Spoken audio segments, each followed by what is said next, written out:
Surprise plan చేస్తే చెప్పకుండా ఎక్కడికి వెళ్ళిపోయావు? సర్ప్రైజ్ చాలా బాగుంది.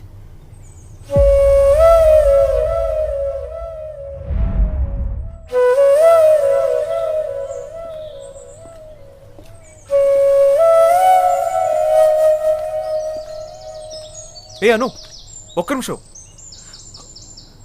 ఏంటి? ఏ ఇదిగో.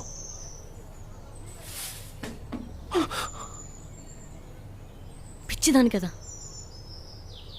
నమ్మాను.